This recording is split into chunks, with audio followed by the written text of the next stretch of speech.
Hi, my name's Leon Rowe, currency trader and trading coach at trading180.com. And welcome to this week's supply and demand, Forex, gold, and S&P fundamental and technical analysis for the week ahead, starting the 19th of October. Hope you're all doing well and getting straight into the week ahead and upcoming news releases. And it says here from Trading Economics in the US, the Federal Reserve government shutdown is expected to enter its fourth week, though traders will still have the CPI report to digest alongside S&P global flash PMIs and existing home sales. In China, attention will focus on a batch of crucial economic releases, including Q3 GDP. Elsewhere, flash PMI data will be released in the Eurozone, Germany, the UK, Japan, and Australia. Other important indicators include Euro area consumer confidence, Japan's trade and inflation figures, and UK inflation data. So, some market moving data coming out this week.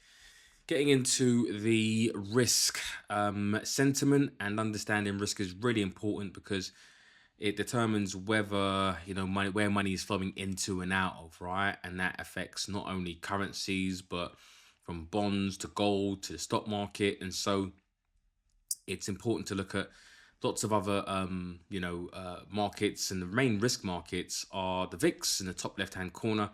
And you might see this line that has it's 20 there, and that's really kind of like a line in the sand when it comes to safe haven plays. So the VIX is a measure of not only volatility but risk on or risk off. And so when prices tend to go above that 20 area, that's a sign of risk off, kind of safe haven plays. But that also should be confirmed by the stock market. Now, on Thursday we had this move to the upside, so volatility was rising, but also it was due to some risk off sentiment, and that was really kind of due to this the regional banks tried to calm investors after jittery stock plunge.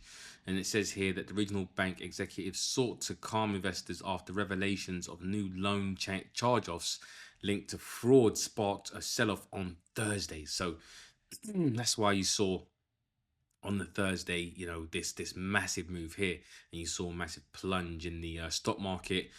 Gold obviously went higher on the Thursday, and you did have this kind of sell-off on bond yields as well. It says here shares of some regional banks rose after they released third quarter results that showed fewer provisions for loan losses than analysts had predicted. So that was where you then had the VIX settle down a bit, and then you had the stock market move to the upside, gold sell off on the Friday.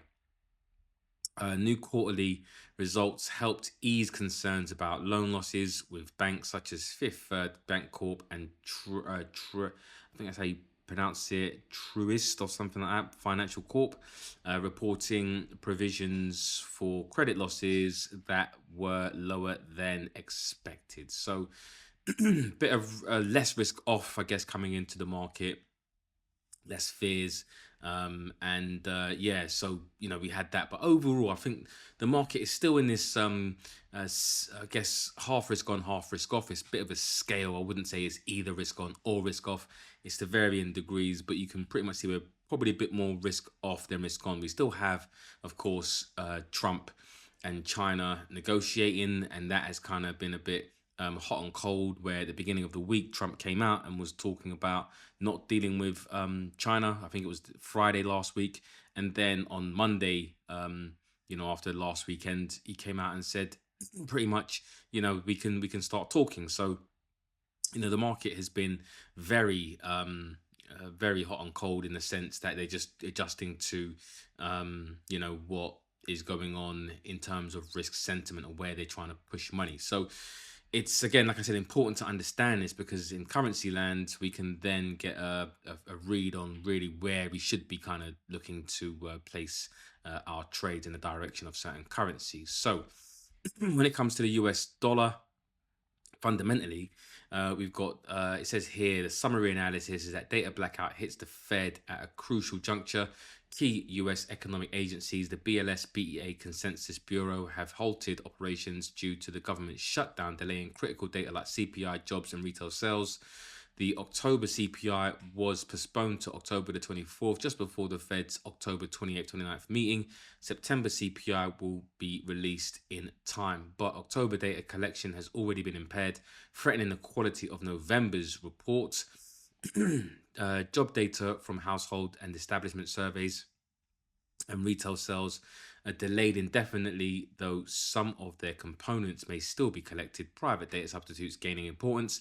The Fed will rely more on private sources, e.g., for example, ADP, Carlisle, Indeed, Goldman Sachs estimates to gauge employment and inflation trends. These are less comprehensive, but fill the gaps with the data blackout, deepening the Fed's reliance on alternative and less robust indicators. A dovish bias is likely to remain, and that's really the key, right? So, what does all that really mean? The market thinks that the dovish bias is likely to remain, which means that really you should be on the kind of sell dollar side, or I am anyway. The Fed is expected to err on the side of caution, supporting a rate cut in October and possibly slower tightening or faster easing thereafter. This environment is broadly negative for the dollar, especially against currencies backed by more stable or hawkish central bank paths, for example, the yen and the euro. And the yen has still got its issues, and so has the euro. But ultimately, I do have a sell bias on the dollar as they do start to potentially cut rates. And so looking at the dollar index, the equally weighted dollar index, we did bounce off of this area last week. I was saying this in last week's analysis that probably shorts, and my bias was to the short side. Now I didn't manage to get short on the dollar. Got short on another pair, the pound CAD, which I'll go into a bit later. But yeah, if you manage to get short on the dollar this week, then that's you should be in some profit depending on what you were shorting the dollar against. Now, overall, we do have, of course, this supply zone here, which now you can kind of move down or maybe draw another one just right here. And now, if we look at this from a monthly perspective, this kind of makes up the monthly highs. And so, if you are looking to sell the dollar, the question really is what's going to push price above this monthly high. And for me, the only thing that can really kind of push it above the monthly high is if the data comes out and shows that the Fed may not cut as aggressively as what the market is pricing in, right? So at the moment, you have 47 basis points or 98% probability of a rate cut at the October meeting. But if this data comes out, and again, the CPI was postponed to October the 24th, and the Fed's meeting is on October 28th. It sets up for actually a situation where if inflation is actually higher than expected, means that the Fed may be less likely, or depending on how high, of course, inflation is, then it could reduce the odds of the Fed cutting quite drastically in such a short space of time. So it is setting up quite nicely for a potential short or a long. For me, we're in a little bit of no man's land. You really want to look for either a buy within this demand zone, or actually, matter of fact, I wouldn't say no man's land. I would probably say there is a level of support around here as well. So you can look for a buy on the dollar at that level of support. But I think if you want to buy it a little bit cheaper, then obviously the daily demand zone here. If you're looking for shorts, then I would wait for dollar to come up to here. But also as well, you can look for dollar buys against that level of resistance, support there, and support there as well. The euro. And so looking at the euro technically, we've got the euro's actually had a fantastic run this year. If you're looking at the year to date chart, from pretty much February, prices have gone to the upside, right? And that's really due to dollar weakness as well as euro strength, right? And so the euro against pretty much all these currencies, the dollar, the pound, the yen, the CAD, the Australian dollar, the Swiss franc, and the New Zealand dollar, you can see it's really been it's really been strengthening. Now, if you are looking for continued buys on the euro, which I think is likely to be my probably my overall bias, I'd really look for probably a bit more of a pullback down into these areas here. The euro, although it has had its issues and problems, and there is the potential for sentiment to change on the euro, I think at this moment it does look like the euro should probably be a little bit of a buy. But if you are looking to sell the euro, then there are some policy sentiment changes that could be on the horizon. It says here, ECB policy outlook. ECB has not signaled further cuts definitively, but risks are building for dovish shifts. So if that dovish shift starts to take place in terms of central bank dovishness and maybe data dovishness, of course data dovishness, then of course the euro may start to be a bit of a sell. It says here, key policymakers like Lagarde and Villeroy suggest openness to further easing, which again should be devalued the currency, while others like Makhlouf and Nagel warn of upside inflation risks. So again, some camps say there should be maybe a little bit of easing. Some of the camps say, well, if inflation rises, then how can you, cut rates? So disinflation pressure in the Eurozone, ECB wage tracker has declined, implying softer services inflation ahead. Crude oil in the euro terms is falling, likely to drag headline CPI lower. China's export redirection to the EU could further reduce goods inflation. Growth and fiscal dynamics. German industrial output was weak, yet the government raised its 2026 GDP forecast to 1.3%, relying on domestic demand and fiscal support. So ECB expected action. A rate cut by mid 2026 is seen as likely but limited. This would not necessarily weaken the euro dollar much, given expected Fed easing in parallel. So again, I think against the dollar, of course, the euro is or should be in a bit of a better place. The Fed are definitely more dovish than the euro, or the market is taking that as uh, the data at the moment from the Fed as being more dovish than the ECB. So for now, I think any pullbacks should be probably more buying opportunities, but there is an opportunity to sell the euro at the moment. If you are looking to sell the euro, maybe to try and get ahead of the potential dovish data and dovish ECB, because remember that the ECB are going off the data. And if the data is dovish, then of course the ECB would be dovish, which would then mean that we could see a bit more of a pullback. And to be fair, technically, you would think that there hasn't really been a deep pullback for quite a while, since really I would say July. So that's been at least 3 months. So yeah, 3 months. We've just continued to kind of grind higher with not much of a deep pullback. So we could see prices come down to at least this demand zone here. But yeah, I would probably say my bias is more towards the buy side than the sell side, but I am ready for a sell if the data shows that I should be.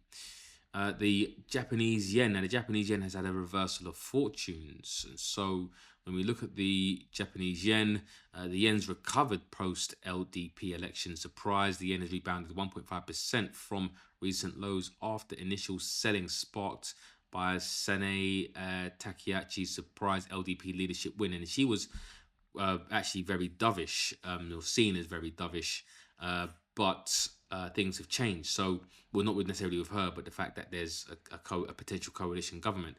So her position weakened after the collapse of the LDP new Komeito coalition, reducing concern over her yen negative policies. And that was really what drove the yen to the downside. This gap down and move to the downside was that, she was pretty much a yen. She wanted yen weakness, right? So yeah, that was basically her policies enacted would have been weakened. But now that she's in a coalition, policies may not get through as easily, and her coalition government, or the coalition government, or she's going to be in a coalition with, is actually on the hawkish side. They really, supporting potential rate hikes. So it says here, coalition dynamics are key. LDP is negotiating with the Japan Innovation Party, Ishin, to form a new coalition. Ishin's policy focus on fiscal sustainability and moderate time-bound tax relief, e.g. food sales tax suspension, makes them a more stable partner. Takeachi may need to compromise, especially on Osaka decentralization, which she opposes. BOJ and political alignment. Ishin supports leaving monetary policy to the Bank of Japan and may back gradual policy normalization. Policy normalization would be really to do with rate hikes. Bank of Japan board member Tamura reiterated a pro-hike stance, reinforcing a slowly hawkish tone from the central bank. Intervention Watch Finance Minister Kato noted concern over rapid FX moves and signaled readiness to intervene if yen depreciation becomes excessive or disorderly. This suggests that Japan is watching the dollar yen closely, with intervention risks rising if volatility returns. So the yen outlook mildly bullish in the short term as political uncertainty subsides and the risk of aggressive yen negative policy diminishes.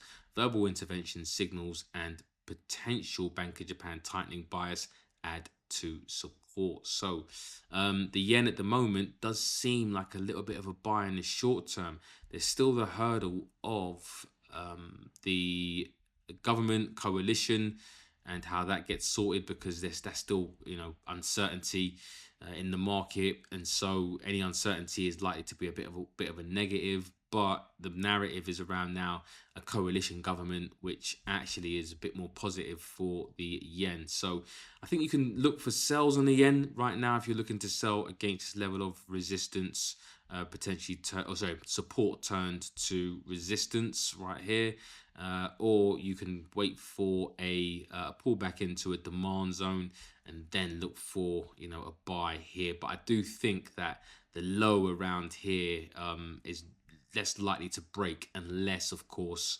the coalition government, kind of falls through, and I think Takeachi gets maybe a majority or coalition government with another dovish policy government. So then you'll probably get prices kind of break through that. But while you've got a coalition government that are hawkish and are on the side of the Bank of Japan, then the downside should be limited and this should be a decent buy. So a bit middle of the road for the yen, but there's reasons to definitely buy the yen, and there's also reasons to sell the yen due to the still uncertainty, the political uncertainty. And then you've got the pound. And the pound, I am a seller of the pound. Technically, we've been in this auction, this range, as traders will know it, since really the 7th of August. Prices, kind of coming from here, that high to that low, and kind of contained between that high and that low. I think that the pound is setting up for a sell, and it's because you have UK growth slows sharply. The August GDP rose just 0.1%, with July revised down to minus 0.1%, confirming a marked deceleration in activity since June. Businesses cite weak demand and rising costs. Sterling under pressure. Pound has underperformed G10 peers recently. Analysts at MUFG and Rabobank expect further downside for the pound, especially versus the euro, with euro pound targeting the 0.8751 area. And the Bank of England policy outlook turns dovish. Market is increasingly pricing in a rate cut as soon as December, contingent on softening inflation and wage data. MUFG and CIBC highlight rising cut risks due to weakening fundamentals. Pre-budget jitters. Chancellor Reeves faces a tough backdrop ahead of the November 26th budget, with a projected 25 billion fiscal hole. Analysts expect tax hikes and spending restraint likely dragging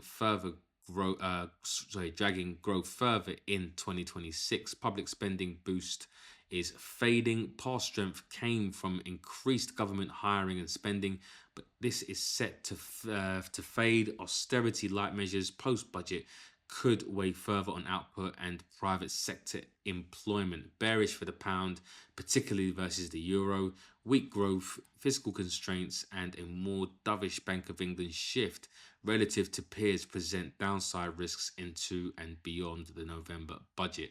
The environment supports continued pound underperformance, though, through early 2026. So, if everything comes to fruition in terms of the government budget isn't great, tax rises will hurt the economy. Pretty much, I think the pound is setting up for a really nice sell. So, yes, we've had the pound kind of move higher this week, but this just sets up for a really nice sell because you really want to sell on pullbacks, right? You want to buy on pullbacks. So, well, I do anyway. So, any move to the upside for me, I'm just looking for shorting opportunities as we head closer into the budget, which is going to be in another probably about a month, 5 weeks time. So the uncertainty around that should not saying it, the pound can't go higher, but overall, I think the uncertainty may look to push the market lower. So ultimately, I want to be a seller of the dollar. The euro is probably a bit more of a buy. The yen can be a buy, but not quite yet technically, and the pound is a sell. So euro is probably and the yen are probably the best of the bunch at the moment, whereas the worst in terms of sells would be the dollar as well as the pound. Of course, this is all data dependent, but as it stands for the week, that is really where my bias is for those currencies. So then looking at the pairs, I think anything should be any pullback should be a nice buying opportunity. So this is where the demand zone is, right here. And if we're looking at some intraday setups, then again, these monthly lows around here should be actually quite nice. You've got, of course, people would know this as equal lows. And so, yeah, I think any movement down to around these lows here should actually be quite decent. And I think ultimately, even if you get a bit of a stop hunt, which is what I would look for, is what I would say is definitely a nice buying opportunity. But again, it really does depend from a fundamental perspective. If prices start moving towards this area here, and with, of course, some sort of fundamental or risk sentiment reason to, then I won't look for a buy here. But if prices move down, but we're looking at the fundamental side of things and the euro is still a buy, then of course these are the kind of patterns that I'm going to be looking for to look for a buy on the euro dollar. The dollar yen, zooming out a bit. So again, we're in. You can look for, I guess, a bit of a pullback if you're looking to buy the yen. So the yen, I think, should be at the moment a little bit stronger than the dollar.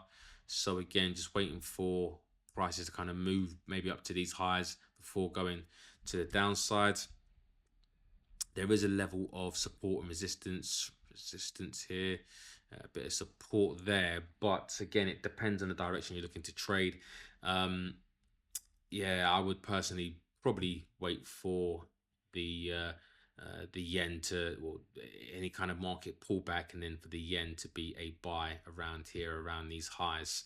So looking at the intradays, yeah, the monthly highs are definitely going to be where the best probably setups are. I'm not necessarily looking to trade this pair though, but if you are, I think these monthly highs should be looked at somewhere around there for a sell. If you are looking for a buy as well, technically this is really nice. You've got a nice unfair auction right here.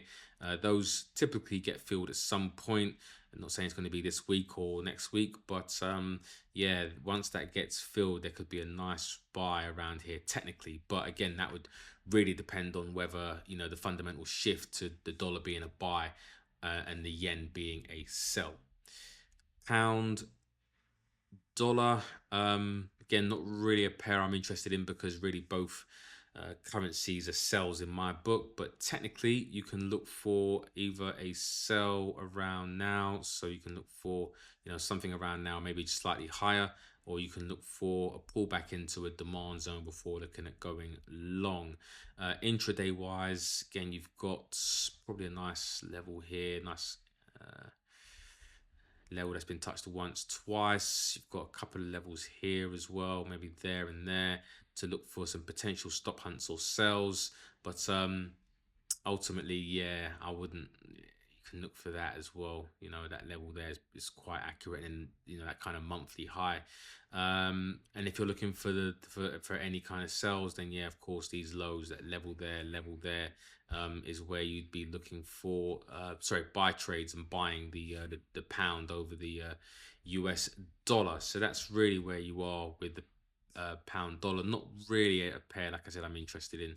So yeah, moving on to the euro pound. Now I'm still in this euro pound trade.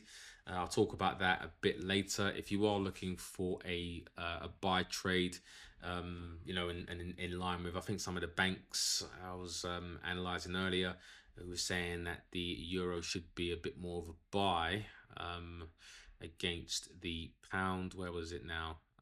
Where was it? Yeah, so it says here MUFG and Rabobank expect further downside for the pound, especially versus the euro. So yeah, so the 87.51. So they think that really the 87.51 should be at the top of this range here, 87.50. So yeah, 87.51 should be definitely at these highs.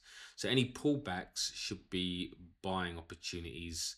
If you think that the pound is a sell and the euro is a buy. So looking at this intraday, yeah, you're looking at, I think these intraday lows should be decent for an opportunity. You could get a situation where that sets up for a bit of a stop hunt, but then you've got this area here, which is a fresh area of demand, which actually could stop hunt into and then look for a buy there. Or of course, you could see a stop hunt just below there. But I think any buys around here, if you haven't got in on this trade already, then this is where I would look to trade. I wouldn't necessarily trade at this level because that level's been touched, once already. Twice is okay, but it's never as good as the first touch of the level. The more times the level is touched, the weaker it becomes. So I would probably wait for a fresher area of demand just below there, or even a move down into the 0.865 area for a potential buy. The euro yen, so the yen strengthening against the euro at the moment, of course, with those French elections and uncertainty around that, although that has kind of subsided. The yen this week has strengthened against the euro this week and into kind of last week. If you are looking for a sell trade buying the yen, then really a pullback up into these areas here would probably be where I would look towards a sell. Of course, the higher the better. That's definitely the most expensive area. So you want to order cheaper for the euro, sorry, for the yen. So that would be where I would look for buys for the yen. If you are looking for a buy for the euro, then I wouldn't necessarily say now. I mean, you can look to buy off a support and resistance. I don't. I like to have at least like a nice demand zone or a supply zone. So yeah, I think if prices move up to the upside, creating a demand zone and then a pullback into that area, that would be where I'd look to potentially buy. If not, and prices continue to fall, then it'd have to be somewhere around, not even there, it'd have to be somewhere within here. That's where the latest demand zone is, as we made higher highs, and then the last bearish candle before prices make new highs is where I draw the demand zone from. So that's where I would look for demand, and then going down into the lower time frames, you can probably see that there is levels of support and resistance within that area there. So there's a trade there, or there's a level to look for, not necessarily definitely looking to enter into that, but those are the two levels if you're looking for buys. If you're looking for sells, then you're probably looking at that area there. Quite nice for a sell. It's been touched several times, and you've got maybe the highs and maybe even this level right here as well, which has been touched. You've got that level of support there, then a bit of resistance around here before prices kind of sell off. So, and then you've got the highs around here. So that's euro yen. And finally the pound yen selling off this week. And again, it was a bit of a difficult sell, although you did have this area here back in July 2024 where that prices did react from. The yen was a bit of a difficult buy because of the fact that not many people would have caught the coalition trade, right? In terms of Takiachi being having to go into a coalition. But I do think if there is a pullback on this to this area here, this level of supply, then I think things are definitely setting up for a sell. Reason being is because you got, pound uncertainty, and especially if the coalition, in Japan does manifest, does come to fruition, then of course, you've got a nice sell there because you're likely to get the Bank of Japan hiking rates and uncertainty around the fiscal budget in the UK, potentially causing the Bank of England to move cuts forward. So any pullbacks over the next couple of weeks into this area, that could start to look like a nice sell. Looking at the precious metals, and of course, gold just keeps grinding higher. Look at that. Can't get in on a pullback or a decent enough pullback anyway. Keeps grinding higher, making new all-time highs. So again, there's always a pullback at some point. So this is going to be the nearest one around the 4,000 an ounce, $4,000 an ounce area before looking to go long. Silver, same thing. Pretty much have to wait for a decent pullback before going long. Right, somewhere around there.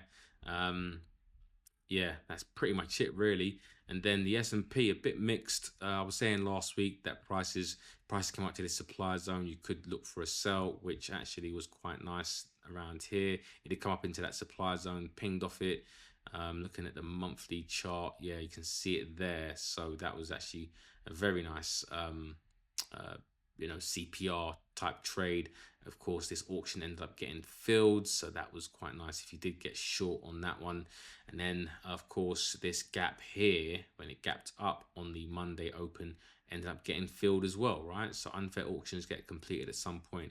Now, where we are is like I said, a bit difficult to trade in the middle of a range or an auction. So I would say any moves to the upside, if you're looking for a sell, should be a sell there. But my preferred bias would really be if prices move to this demand zone again, somewhere down here, the 65.10, 65 round number, or just below that is where I would look for a potential buy. This area here, has been definitely supported by the algorithms. So if we do grind down to around here, then I think that should be decent. Plus, as well, the Federal Reserve is still looking to cut rates, and that's what the market is expecting.